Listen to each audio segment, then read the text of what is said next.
शुक्लाम्बरधरं विष्णुं शशिवर्णं चतुर्भुजं प्रसन्नवदनं ध्यायेत् सर्वविघ्नोपशान्ते यस्य द्विदलवक्त्राद्यां पारिषद्यां परशतं विघ्नं निघ्नन्ति सततं विश्वक्सेनं तमाश्रये व्यासं वसिष्ठनप्तारं शक्तेः पौर्णमकल्मषं पराशरात्मजं वन्दे शिवदातं तपोनिधिं विष्णुरूपाय व्यासरूपाय विष्णवे नमो वै ब्रह्मनिधये वासिष्ठाय नमो नमः अविकाराय शुद्धाय नित्याय परमात्मने सदैकरूपरूपाय विष्णवे सर्वजिष्णवे यस्य स्मरणमात्रेण जन्म संसारबन्धनात् विमुच्यते नमस्तस्मै विष्णवे प्रभविष्णवे ॐ नमो विष्णवे प्रभविष्णवे श्रीवैशम्पायनो उवाच श्रुत्वा धर्मान् शेषेण पावनानि च सर्वशः युधिष्ठिरश्चात्तनवं पुनरेवाभ्यभाषत युधिष्ठिर उवाच किमेकं दैवतं लोके किं वाप्येकं परायणं स्तुवन्तः कमर्चन्तः प्राप्नुयुर्मानवा शुभं को धर्मः सर्वधर्माणां भवतः परमो मदः किं च तन्मुच्यते जन्तुर्जन्म संसारबन्धनात् श्रीभीष्म उवाच जगत्प्रभुं देवदेवमनन्तं पुरुषोत्तमं स्तुवन्नाम सहस्रेण पुरुषः सततोचितः तमेव चार्चयन् नित्यं भक्त्या पुरुषमव्ययं ध्यायन् स्तुवन्नमस्यंश्च यजमानस्तमेव च अनादिनिधनं विष्णुं सर्वलोकमहेश्वरं लोकाध्यक्षं स्तुवन् नित्यं सर्वदुःखान्तिको भवेत् ब्रह्मण्यं सर्वधर्मज्ञं लोकानां कीर्तिवर्धनं लोकनाथं महद्भूतं सर्वभूतभवोद्भवम् एष मे सर्वधर्माणां धर्मोऽधिकतमो मतः यद्भक्त्या पुण्डरीकाक्षं स्तवैरक्षेन्नरः सदा परमं यो महत्तेजः परमं यो महत्तपः परमं यो महद्ब्रह्म परमं यः परायणं पवित्राणां पवित्रं यो मङ्गलानां च मङ्गलं दैवतं देवतानां च भूतानां यो व्ययः पिता यतः सर्वाणि भूतानि भवन्त्यादियुगागमे यस्मिंश्च प्रलयं यान्ति पुनरेव युगक्षये तस्य लोकप्रधानस्य जगन्नाथस्य भूपते विष्णोर्नाम सहस्रं मे शृणु पापभयापहम् यानि नामानि गौणानि विख्यातानि महात्मनः ऋषिभिः परिकीर्णानि तानि वक्ष्यामि भूतये ऋषिर्नाम्नां सहस्रस्य वेदव्यासो महामुनिः सन्तो तथा देवो भगवान् देवकीसुतः अमृतांशुद्भवो बीजं शक्तिर्देवकी नन्दनः त्रिसामा हृदयं तस्य शान्त्यर्थे विनियुज्यते विष्णुं जिष्णुं महाविष्णुं प्रभविष्णुं महेश्वरम् अनेकरूपदैत्यान्तं नमामि पुरुषोत्तमम् अस्य श्रीविष्णोर्दिव्यसहस्रनामस्तोत्रमहामन्त्रस्य श्रीवेदव्यासो भगवान् ऋषिः अनुष्टुप्छन्दः श्रीमहाविष्णुः परमात्मा श्रीमन्नारायणो देवता अमृतांशुद्भवो भानुरिति बीजम् देवकी नन्दनस्रष्टेति शक्तिः उद्भवः क्षोभनो देव इति परमो मन्त्रः शङ्खबृन्नन्नकी चक्रीति कीलकम् शार्ङ्गधन्वा गदाधरैत्यस्त्रं रथाङ्गपाणिरक्षोभ्य इति नेत्रम् त्रिसामासामगस्सामेति कवचम् आनन्दं परब्रह्मेति योनिः ऋतुः सुदर्शनः काल इति दिग्बन्धः श्रीविश्वरूप इति ध्यानम् श्रीमहाविष्णुः प्रीत्यर्थे सहस्रनाम जपे विनियोगः ध्यानम् क्षीरोदन्वत्प्रदेशे शुचिमणिविलसत्सैकते मौक्तिकानां माला क्लुप्ता सरस्तस्फटिकमणिनिभै मौक्तिकैर्मण्डिताङ्गः शुभ्रैरभ्रैरदभ्रैरुपरि विरचितैर्मुक्तपीयूषवर्षैः आनन्दीनः पुनीयादैर्नलिनगदा शङ्खपाणिर्मुकुन्दः भूपादव्यस्य नाभिर्यदसुरनिरश्चन्द्रसूर्यौ च नेत्रे कर्णावाशा शिरोद्यौर्मुखमपि दहनो यस्य वास्तेयमद्भिः अन्तस्थं यस्य विश्वं सुरनरखगो भोगि गन्धर्वदैत्यैः चित्रं रं रम्यते त्रिनेत्रं त्रिभुवनवपुषं विष्णुमीशं नमामि। ॐ नमो भगवते वासुदेवाय। शान्ताकारं भुजगशयनं पद्मनाभं सुरेशं विश्वाधारं गगनसदृशं मेघवर्णं शुभाङ्गं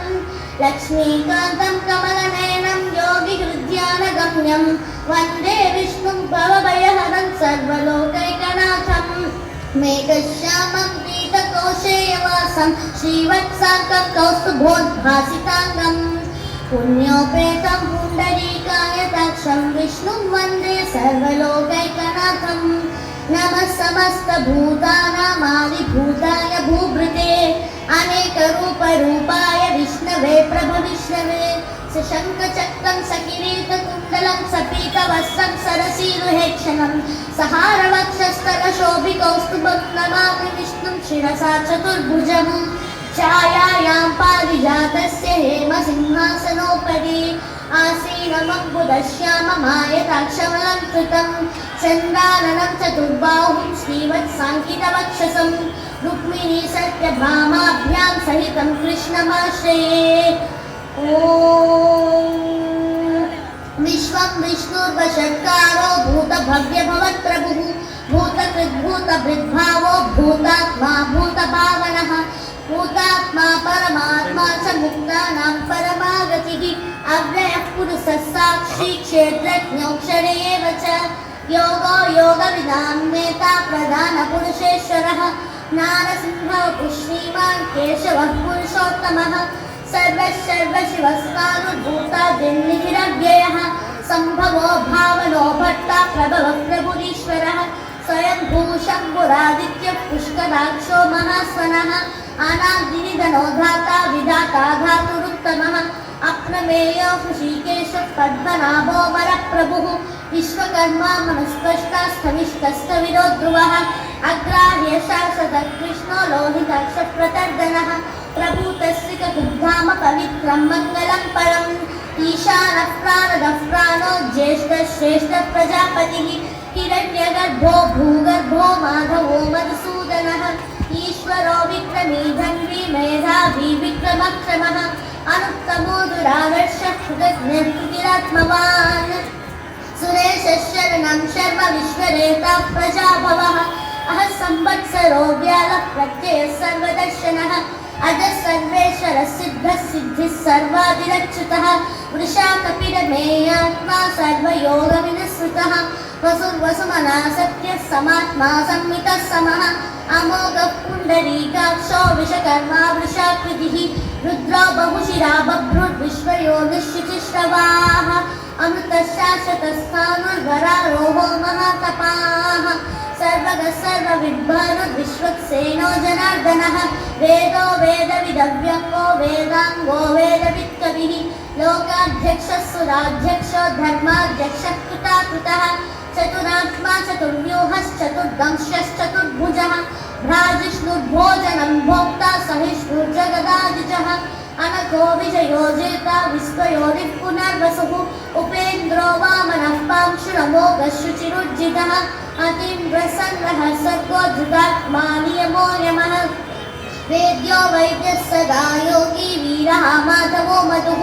अतीन्द्रियो महामायो महोत्साहो महाबलः महाबुद्धिर्महावीर्यो महाशक्तिर्महाद्युतिः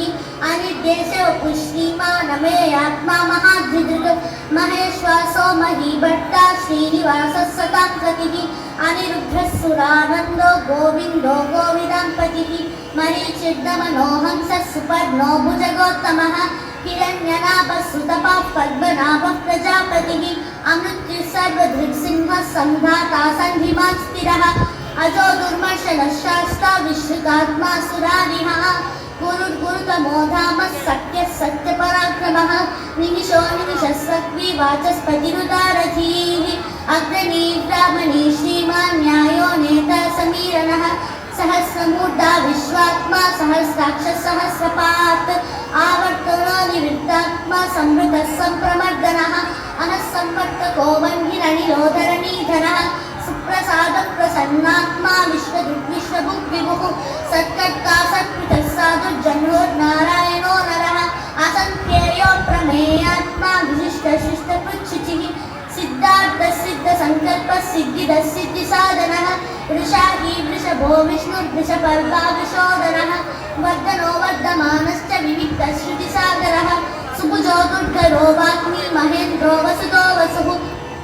नैकरूपो बृहद्रूपश्रुतिविष्टप्रकाशनः ओजस्तेजोद्युतिजरः प्रकाशात्मा प्रतापनः युक्तस्पष्टाक्षरो भद्रश्चन्द्रां सुद्भास्करद्युतिः अमृतांशुद्भवो भानुश्शशबिन्दुः सुरेश्वरः औषधं जगतस्येतु सत्यधर्मपराक्रमः भूतभव्यभवन्नाथः पवनः पावनो नरः कामः कामकृत्रान्तः कामः कामप्रदः प्रभुः युगादिकीर्तिगावर्तो नैकमायो महाशनः अदृश्यो व्यक्तरूपश्च सहस्रजितनन्तचित् इष्टो विशिष्टः शिष्टेष्टः शिखण्डी नहुषो वृषः क्रोधः क्रोधकृत्कर्ता विश्वबाहुर्महीधनः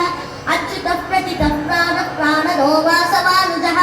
अपां निधिरधिष्ठानमप्रमत्तः प्रतिष्ठितः स्कन्दः स्कन्दधरो दुर्यो वरदो वायुवाहनः वासुदेवो बृहद्भानुरादिदेवः पुरन्दरः अशोकस्तारिणः सारः शूरः शौरिर्जनेश्वरः अनुकूलः शक्रावर्तः पद्मी पद्मनिभेक्षणः पद्मनाभो रवीन्द्राक्षः पद्मगर्भः शरीरभृत् महद्भिर्वृद्धो वृद्धात्मा महाक्षो गरुडध्वजः अतुलः शरभो भीमः समयज्ञो हविर्हरिः सर्वलक्षणलक्षण्यो लक्ष्मीवान् समितिञ्जयः वीक्षरो रोहितो मार्गो हेतुर्दामोदरः सहः महीधरो महाभागो वेगवानविदाशनः उद्भवः क्षोभनो देवः श्रीगद्भः परमेश्वरः करणं कारणं कर्ता विकर्ता गहनो गुहः व्यवसायो व्यवस्थानसंस्थानस्थानदो ध्रुवः परद्दिः परमस्तस्तस्पुस्तः पुष्टः शुभेक्षणः रामो विरामो विरतो मार्गो नेयो नयो नयः वीरशक्तिपदां श्रेष्ठो धर्मो धर्मविदुत्तमः वैकुण्ठः पुरुषः प्राणः प्राणदः प्रणवः क्रतुः हिरण्यगर्भः शत्रुघ्नो व्याप्तो वायुरघोक्षजः ऋतुः सुदर्शनः कालः परमेष्टि परिग्रहः उग्रः संवत्सरो दक्षो विश्रामो विश्वदक्षिणः विस्तारस्तावरस्तानुः प्रमाणः बीजमव्ययम् अर्थो नर्थो महाकोशो महाभोगो महाधनः अनिर्वित्तस्तविष्टो भूर्धर्मयूपो महामकः नक्षत्रनेमिर्नक्षत्री क्षमः क्षामः समीरणः यज्ञयुज्यो महेज्यश्चक्रतुः सतां गतिः सर्वदर्शी विमुक्तात्मा सर्वज्ञो ज्ञानमुत्तमम् सुव्रतः सुमुखः सूक्ष्मः सुघोषः सुखदः सुहृत् मनोहरो चित्तक्रोधो वीरबाहुर्विदारणः स्वापनस्वशो व्यापी नैकात्मानैककर्मकृत् वत्सरो वत्सलो वत्सी रत्नगर्भो धनेश्वरः धर्मकृद्धर्मी सदसक्षरमक्षरम् अभिज्ञाता सहस्रांशुर्विधाता कृतलक्षणः गभस्तिनेमि सप्तस्य सिंहो भूतमहेश्वरः आदिदेवो महादेवो देवेशो देवभृद्गुरुः उत्तरो गोपतिर्गोप्ता ज्ञानगम्यः पुरातनः शरीरभूतभृद्भोक्ता कपीन्द्रो भूरिदक्षिणः सोमपोमृतपः सोमः पुरुजित् पुरुषोत्तमः विनयो जयः सत्यसन्तो दाशार्हः सात्वतां पतिः जीवो विनयिता साक्षी मुकुन्दो मितविक्रमः अम्बोनिधिरनन्तात्मा महोदधिशयोत्तकः अजो महानः स्वाभाव्यो जिता मित्रप्रमोदनः आनन्दो नन्दनो नन्दः सत्यधर्मात्रिविक्रमः महर्षि कपिलाचार्यः कृतज्ञो मेदिनीपतिः त्रिपदस्थितशाध्यक्षो महाशृङ्गकृतान्तकृत् महावराहो गोविन्दः सुषेणः कनकाङ्गदी गुह्यो गभीरो गहनो गुप्तश्चक्रगदाधरः वेदास्वाङ्गोचितः कृष्णो दृढः सङ्कर्षणोचितः वरुणो वारुणो वृक्षः पुष्कराक्षो महामनाः भगवान् भगवानन्दी वनमारीहलायुधः आदित्यो ज्योतिरादित्य सहिष्णुर्गतिसत्तमः सुदन्वाखण्ड परशुद्धारणो द्रविणप्रदः दिवस्पृक्सर्वदृग्व्यासो वाचस्पतिरयो निजः त्रिसामासामगः सामनिर्वाणं भेषजग्भिजग सन्न्यासकृच्चमशान्तो निष्ठा शान्तिपरायणम् शुभाङ्गशान्तिदस्रष्टा कुमुदः कुवलेशयः गोहितो गोपतिर्गोप्ता वृषभाक्षो वृषप्रियः अनिवर्ती निवृत्तात्मा संक्षेप्ताक्षेमकृच्छिवः श्रीवत्सवक्षा श्रीवास श्रीपति श्रीमदाम्बरः श्रीधर श्रीश श्रीनिवास श्रीनिधि श्रीविभावनः श्रीधर श्रीकर श्रेय श्रीमां लोकत्रयाश्रयः स्वक्षस्पन्दश्शतानन्दो नन्दिर्ज्योतिर्गणेश्वरः निशितात्मा विधेयात्मा सत्कीर्तिश्चिन्न संशयः उदीर्णः सर्वतश्चक्षुरनीशः शाश्वतः स्थिरः भूषयो भूषणो भूतिर्विशोकशोकनाशनः अर्चिष्मानर्चितः कुम्भो विशुद्धात्मा विशोधनः अनिरुद्धो प्रतिरतः प्रद्युम्नो मितविक्रमः कारणे वीरशौरिशूरजनेश्वरः त्रिलोकात्मा त्रिलोकेशः केशवः केशिनामदिः कामदेवः कामपालः कामी कातः कृतागमः अनिर्देशो पूर्विष्णुर्वीरोऽनन्तो धनञ्जयः ब्रह्मण्यो ब्रह्मकृद्ब्रह्मा ब्रह्म ब्रह्मविवर्धनः ब्रह्मणो ब्रह्मी ब्रह्मज्ञो ब्राह्मणप्रियः महाक्रमो महाकर्मा महातेजा महोरगः महाक्रतुर्महायज्ञ महायज्ञो महाहविः स्तव्यस्तवप्रियस्तोत्रं स्तुतिस्तोतारणप्रियः पूर्णपूरयिता पुण्यः पुण्यकीर्तिरनामयः मनोजवस्तीर्थकरो वसुदेता वसुप्रदः वसुप्रदो वासुदेवो वसुर्वसुमना हविः सद्गतिः सत्कृतिः सत्ता सद्भूतिः सत्परायणः शूरसेनो यजुश्रेष्ठः सन्निवासः सुयामुनः भूतावासो वासुदेवः सर्वासु निलयो नलः दर्पः दर्पदो दृप्तो दुर्धरोऽथा पराजितः विश्वमूर्तिर्महामूर्तिर्दीप्तमूर्तिरमूर्तिमान् अनेकमूर्तिरव्यक्तशतमूर्तिशताननः एकोनैकः स भक्तः किं यत्तत्पदमनुत्तमम् लोकबन्धुर्लोकनाथो माधवो भक्तवत्सलः स्वर्णवर्णो हेमाको वराकश्चन्दनाङ्गली वीरः विषमः शून्यो घृताशीरचलश्चलः अमानीमानदो मान्यो लोकस्वामी त्रिलोकधृक् सुमेधामेधजोधन्य सत्यमेधाधराधरः तेजो वृषोद्युतिधरः सर्वशस्त्रप्रताम्बरः प्रग्रहो निग्रहो व्यग्रो नैकशृङ्गो गदाग्रजः चतुर्मूर्तिश्चतुर्बाहुश्चतुर्व्यूहश्चतुर्गतिः चतुरात्मा चतुर्भागश्चतुर्वेदविवेकपात् समावर्तो निवृत्तात्मा दुर्जयो दुरतिक्रमः दुर्लभो दुर्गमो दुर्गो दुरावासो दुरारिः शुभाङ्गो लोकसारङ्गः सुतत्पुष्कन्तुवर्धनः इन्द्रकर्मा महाकर्मा कृतकर्मा कृतागमः उद्धवः सुन्दरः सुन्दो रत्ननाभः सुलोचनः अन्को वादसनः शृङ्गी जयन्तः सर्वविजयी सुवर्णबिन्दुरक्षोभ्यः सर्वभागीश्वरेश्वरः महाफलो महागर्तो महाभूतो महानिधिः कुमुदः कुन्दरः कुन्दः पर्जन्यः पावनो नीलः अमृताशोमृतवपुः सर्वज्ञः सर्वतोमुखः सुलभः सुव्रतः सिद्धः शत्रुजच्चक्रुतापरः व्यग्रो धोदुम्बरो सप्तश्चाणूराङ्गनिषूदनः सहस्राक्षिः सप्तजिह्वः सप्तेघा सप्तवाहनः अमूर्तिर्नघोचिप्यो भयकृद्भयनाशनः अनुगृहत्कुशस्तूलो गुणबृन्निर्गुणो महान् अधृतस्वधृतः साक्षात् प्रागंशोवंशवर्धनः भारभृत्कथितो योगी योगीशः सर्वकामनः आश्रमश्रमणः क्षामः सुपद्मो वायुवाहनः धनुर्धरो धनुर्वेदो दण्डो दमयितागमः अपराजितः सर्वसहो नियन्ता नियमो यमः सत्त्ववान् सात्विकः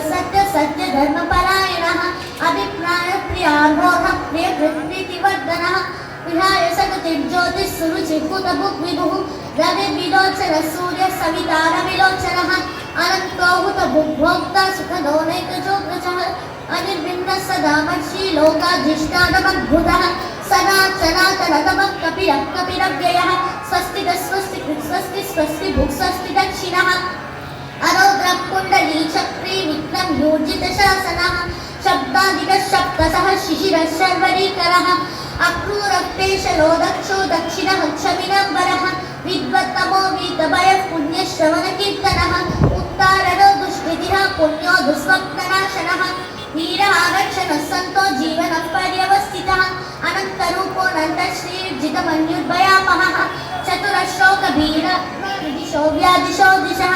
अनादिर्भूर्भुवो लक्ष्मी सुवीरो रुचिरङ्गदः जननो जनजन्मादिर्भीमो भीमपराक्रमः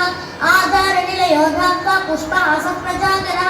ऊर्ध्वगः सप्ततः सर्वप्राणगर्भणोत्पन्नः प्रमाणं प्राणनिलयः प्राणभृत्प्राणजीवनः तत्त्वविधेकात्मा जन्ममृत्युजरातिगः भूर्भुवस्वस्तरुस्तारः सविता प्रपितामहः यज्ञो यज्ञपतिर्यज्ञ यज्ञाङ्गो यज्ञवाहनः यज्ञभृद्यज्ञकृद्यज्ञ यज्ञाग्नि यज्ञभुग्यज्ञसाधनः यज्ञान्तर्यज्ञगुह्यमन्नमन्नादयेव च आत्मयोनिस्वयं जातो वैखानः सामगायनः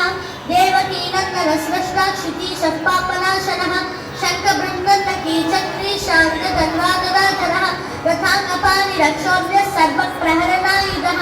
सर्वप्रहरणायुध ॐ नमः इति वनमालीनदेशाङ्गी शङ्की चक्री च नन्दकी श्रीमान्नारायणो विष्णुर्वासुदेवोऽभिरक्षतु वनमालीनदेशाङ्गी शङ्की चक्री च नन्दकी श्रीमान्नारायणो विष्णुर्वासुदेवोऽभिरक्षतु वनमालीनदेशाङ्गी शङ्की चक्री च नन्दकी श्रीमान्नारायणो विष्णुर्वासुदेवोऽभिरक्षतु इति तं कीर्तनीयस्य केशवस्य महात्मनः नाम्नां सहस्रं दिव्यानामशेषेण प्रकीर्तितं यैदं शृणुयात् नित्यं यश्चापि परिकीर्तयेत् नाशुभं प्राप्नुयात् किञ्चित् सौमुत्रेण च मानवः वेदान्तगो ब्राह्मणस्य क्षत्रियो विजयी भवेत् वैश्यो धनसमृद्धस्य शूद्रः सुखमवाप्नुयात् धर्मार्थी प्राप्नुयात् धर्ममर्थार्थी चार्थमाप्नुयात्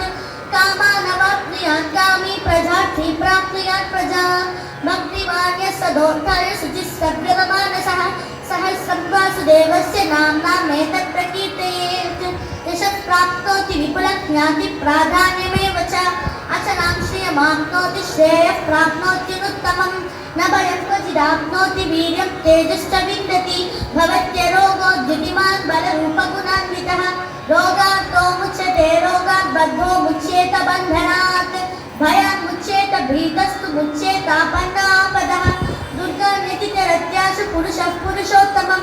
स्तुवन्नाम सहस्रेण नित्यं भक्तिसमन्वितः वासुदेवाश्रयो मर्त्यो वासुदेवपरायणः सर्वपापविशुद्धात्मा याति ब्रह्म सनातनं न वासुदेवभक्तानामशुभं विद्यते क्वचित् जन्ममृत्युजराव्याधिभयं नैवोपजायते इमं स्तवमधीयानः श्रद्धा भक्तिसमन्वितः युज्येतात्मसुखशान्तिश्रीरुतिस्मृतिकीर्तिभिः न क्रोधो न च मात्सर्यं न लोभो नाशुभामतिः भवन्ति कृतपुण्यानां भक्तानां पुरुषोत्तमे द्यौषचन्द्रार्कनक्षत्राखं दिशो भूर्ममोदधिः वासुदेवस्य वीर्येण विधृतानि महात्मनः ससुरासुरगन्धर्वं सयक्षोरगराक्षसं जगद्वशे वर्ततेन कृष्णस्य सचराचरम् इन्द्रियाणि मनोबुद्धिः सत्त्वं तेजो बलं धृतिः वासुदेवात्मकान्याहुः क्षेत्रं क्षेत्रज्ञ एव च सर्वागमानामाचारः प्रथमं परिकल्पते आचारः प्रभवो धर्मो धर्मस्य प्रभुरच्युतः ऋषयप्तितरो देवा महाभूतानि धातवः जङ्गमाजङ्गमं चेदं जगन्नारायणोद्भवम् योगो ज्ञानं तथा साङ्ख्यं विद्या शिल्पादिकर्म च वेदाशास्त्राणि विज्ञानमेतत् सर्वं जनार्दनात् एको विष्णुर्महद्भूतं पृथग्भूतान्यनेकशः त्रीन् लोकान् व्याप्य भूतात्मा भुङ्क्ते विश्वभुगव्ययः इमं स्तवं भगवतो विष्णोर्व्यासेन कीर्तितं पठेद्य इच्छेत् पुरुषश्रेयः प्राप्तुं सुखानि च विश्वेश्वरमजं देवं जगतः ब्रह्मव्ययं भजन्ति ये पुष्कराक्षं न ते यान्ति पराभवं न ते यान्ति पराभवं ॐ नमः इति अर्जुन उवाच पद्मपत्रविशालाक्ष पद्मनाभसुरोत्तम भक्तानामनुरक्तानां त्राता भवजनार्दन श्रीभगवानुवाच यो मां नाम सहस्रेण स्तोतुमिच्छति पाण्डव सोऽहमेकेन श्लोकेन स्तुत एव न संशयः स्तुत एव न संशयो ॐ नमः इति व्यास उवाच वासनात् वासुदेवस्य वासितं भुवनत्रयं सर्वभूतनिवासोऽसि वासुदेव नमोऽस्तुते वासुदेव नमोऽस्तुते ॐ नमः इति पार्वत्युवाच केनोपायेन लघुना विष्णोर्नाम सहस्रकम् पठ्यते पंडितैः नित्यं श्रोतुमिच्छाम्यहं प्रभो ईश्वर उवाच श्रीराम राम रामेति रमे रामे मनोरमे सहस्रनाम तत्तुल्यं राम नाम वरानने श्रीराम राम रामेति रमे रामे मनोरमे सहस्रनाम तत्तुल्यं राम नाम वरानने श्रीराम राम रामेति रमे रामे मनोरमे सहस्रनाम तत्तुल्यं राम नाम वरानने रामनाम वरानन ॐ नमः इति ब्रह्मोवाच नमो स्मरन्ताय सहस्रपूर्तये सहस्रपादाक्षि शाश्वते सहस्रकोटियुगधारिणे नमः सहस्रकोटियुगधारिणे ॐ नमः इति सञ्जय उवाच यत्र योगेश्वरः कृष्णो यत्र पार्थो धनुर्धरः तत्र श्रीविजयो भूतिर्भुवानि निर्मतिर्मम श्रीभगवानुवाच अनन्या चिन्तयन्तो मां ये जनाः परिपासते तेषां विद्याभीष्टानां योगक्षेमं वहाम्यहम्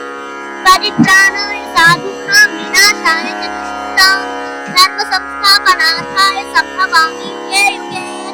आर्ता विषण्णा शिथिलाश्च पीता घोरेषु च व्याधिषु वर्तमानाः सङ्कीर्त्य नारायण शब्दमात्रं विमुक्तचित्ताः सुखिनो भवन्तु कायेन वाचा मनसेन्द्रियैर्वा बुद्ध्यात्मना वा प्रकृते स्वभावात् करोमि यद्यत् सकलं परस्मै नारायणाय समर्पयामि। ఓం నమః శివాయ.